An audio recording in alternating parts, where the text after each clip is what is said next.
दोस्तों, डूबती नैया पर सवार होने का जोखिम भला कौन लेता है। लेकिन ये कहानी उस शख्स की है जिसका सामना हर मुश्किल हालात से ही हुआ। जन्म तो काफी नामी परिवार में हुआ जो गुजरात के सूरत में रहने वाले कारोबारी थे। लेकिन जन्म के बाद ही माता पिता में ऐसा विवाद हुआ कि वो अलग हो गए। फिर दादी ने उनका पालन पोषण किया, अच्छी पढ़ाई करवाई, विदेश में भी पढ़े। लेकिन जब कारोबार शुरू करने की बात आई, फिर से कठिन हालात से गुजर रही कंपनी की जिम्मेदारी सौंप दी गई। लेकिन बचपन से ही ऐसे हालात का सामना करने की आदत यहाँ काम आई। उससे मुंह मोड़ने के बजाय हंसकर मुकाबला किया और कंपनी को फायदे में लाया। ये कहानी है देश के महान बिजनेसमैन रतन टाटा जी की, जिनका पूरा नाम रतन नवल टाटा था, जिनका जन्म 28 दिसंबर 1937 को सूरत में हुआ। इनके पिता का नाम नवल टाटा था और माता का नाम सोनू टाटा बताया जाता है कि उनके माता पिता के बीच तलाक हो गया था, इसलिए उनका पालन पोषण उनकी दादी नवाजबाई टाटा ने किया था। रतन टाटा को उन्होंने गोद ले लिया था। इस तरह दत्तक पुत्र के तौर पर उनकी परवरिश हुई थी।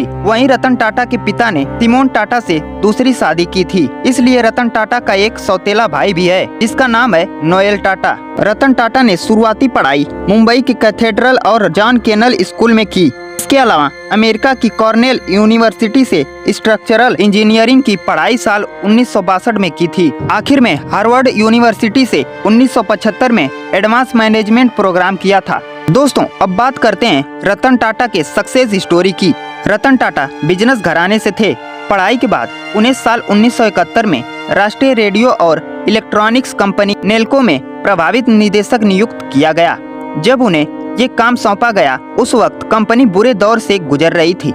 लेकिन इससे मुंह मोड़ने के बजाय रतन टाटा अपनी काबिलियत के दम पर नेल्को कंपनी को न सिर्फ इस झटके से उभारा, बल्कि 20% तक हिस्सेदारी भी बढ़ाने में सफल रहे। हालांकि इमरजेंसी और आर्थिक मंदी से कंपनी को काफी नुकसान हुआ था। फिर 1977 में टाटा को यूनियन की हड़ताल का सामना करना पड़ा, जिसके चलते बाद में नेल्को कंपनी बंद करनी पड़ी थी। इसके कुछ महीने बाद ही रतन टाटा को कपड़ा मिल इम्प्रेस मिल की जिम्मेदारी दे दी गई। ये कंपनी भी उस समय में घाटे में ही चल रही थी।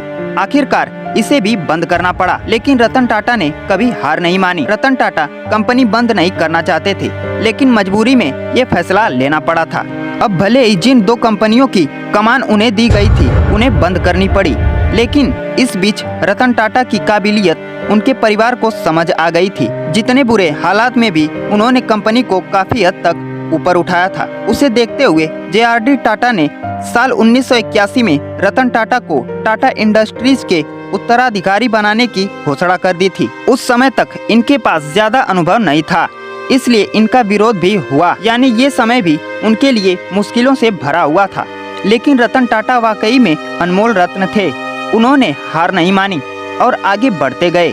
साल 1991 में रतन टाटा को टाटा इंडस्ट्री व इसकी अन्य कंपनियों के अध्यक्ष पद की जिम्मेदारी सौंप दी गई। इसके बाद टाटा ग्रुप हमेशा ऊंचाइयों को छूता गया। इनकी अध्यक्षता में टाटा ग्रुप ने अपनी कई बड़ी प्रोजेक्ट स्थापित किए और देश ही नहीं बल्कि दुनिया में भी उन्होंने टाटा ग्रुप को नई पहचान दिलाई। रतन टाटा ने दुनिया की सबसे सस्ती कार नैनो बनाई। रतन टाटा के निर्देशन में कंपनी ने महंगी गाड़ियों में से एक जगुआर लैंड रोवर जैसी महंगी कारें भी बनाई। दोस्तों, रतन टाटा की महज 1 लाख रुपए की लागत वाली कार नैनो को दुनिया की सबसे सस्ती कार बताया गया।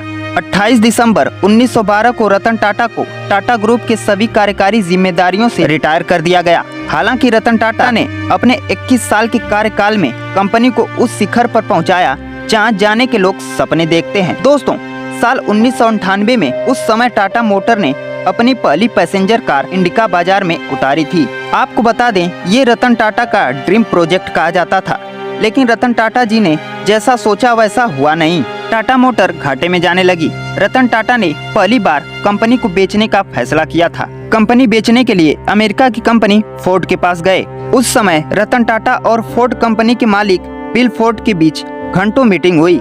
रतन टाटा की हालत को देखकर बिल फोर्ड ने उनके साथ अच्छा व्यवहार नहीं किया। फोर्ड ने कहा कि जिस कारोबार के बारे में आपको जानकारी नहीं है उसमें इतना पैसा क्यों लगा दिया, और कहा ये कंपनी खरीदकर हम आपके ऊपर एहसान कर रहे हैं। ऐसे कड़वे शब्द सुनकर रतन टाटा वहां से बाहर आ गए और कंपनी बेचने के फैसले को कैंसिल कर दिया। उसके बाद उन्होंने एक रिसर्च टीम तैयार की। मार्केट में क्या चल रहा है, लोग क्या चाहते हैं। इसके बाद उन्होंने उसे फिर से लॉन्च किया और टाटा इंडिका ने सफलता की बुलंदियों को छूने लगी और रतन टाटा लगातार आगे बढ़ते गए और वहीं फोर्ड कंपनी का पतन शुरू हो गया। फिर उसके बाद रतन टाटा ने पीछे मुड़कर कभी नहीं देखा और आगे बढ़ते गए।